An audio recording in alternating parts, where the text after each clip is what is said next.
There is a darkness spreading throughout Louisiana, a darkness many believe to be a simple plague. Anything contrary to this is ignored as fantasies of the idle poor. However, this is not something to be ignored, and will not simply go away with time. The dead are coming back to life, hungry for living flesh. Strange monsters not of our world are searching for souls to devour. The bayou is already lost, and now the darkness looks to spread beyond the swamps, guided by the supernatural entity known only as the Sculptor.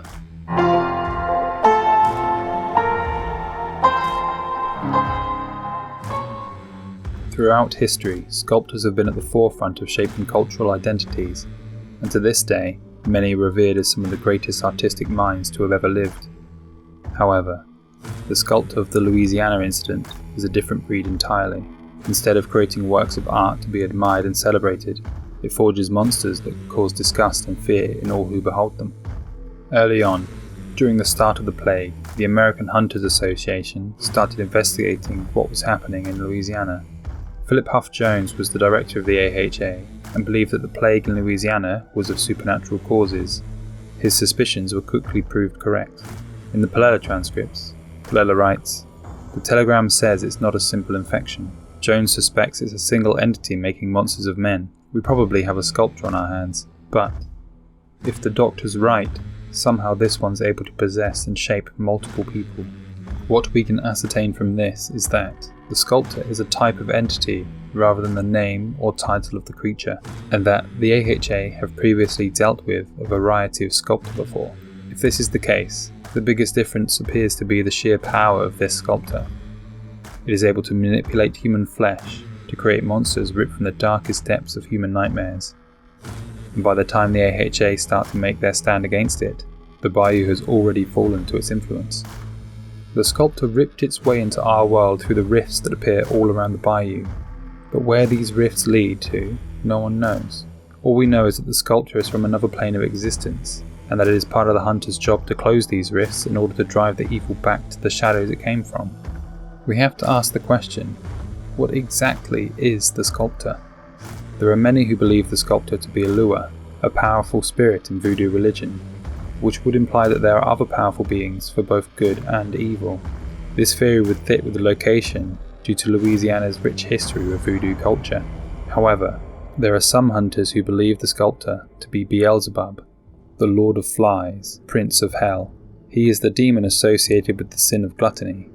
There are many Gnostic themes within the game's lore, and the outward appearance of the meatheads, combined with the common theme of insects, such as those that burst forth from the hives and the chitinous shells that armoured protect themselves in, all link to the theory that the sculptor is indeed Beelzebub. The religious fanatics of Reverend Isham Gird's group certainly believe the plague and swarms of monsters to be the cause of some demonic entity. Whether this is Satan himself or some other demon unleashed from hell makes little difference to Isham Gird and the righteous fury he unleashes upon the bayou. It is unlikely that the sculptor is Satan. If it is indeed a demon from hell, I would strongly argue Beelzebub is indeed the culprit. It is of course entirely possible that the sculptor is taken from no religious doctrine or belief at all, and is simply a supernatural entity we have never come across before. The true identity of the sculptor is still a mystery. Despite many succumbing to the sculptor's will, there are none who have actually seen it, or at least survived past the encounter. However, there are many who believe the sculptor can take human form, and has in fact maneuvered its way into the inner circle of the American Hunters Association. If this is indeed the case, then why aren't the hunters moving against the sculptor directly? It's probable that the various leaders of the AHA aren't aware of the sculptor's presence among them, or have been corrupted by the sculptor themselves. After all, the sculptor can possess humans, as well as corrupt them.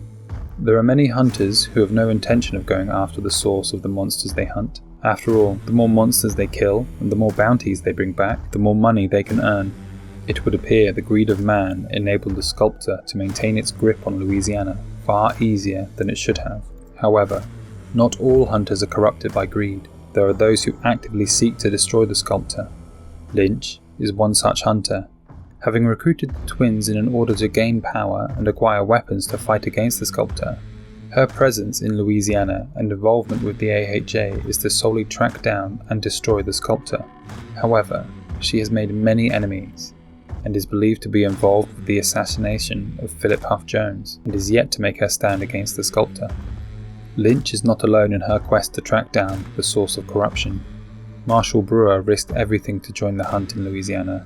Her belief that something dark lurked within the heart of the AHA cost her her reputation, her sobriety, and an eye, but her devotion to the eradication of evil in Louisiana was unshakable.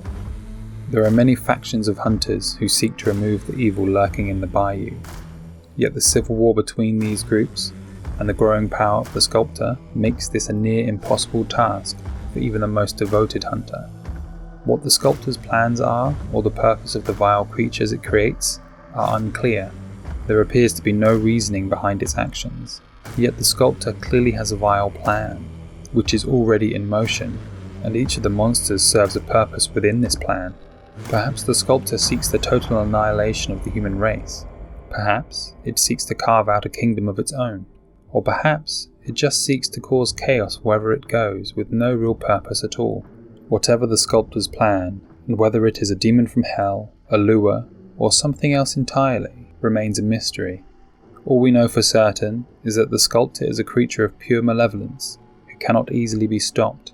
We must trust in the members of the AHA to track down and banish the Sculptor back to the shadows it came from. If they fail, the whole world will be plunged into darkness.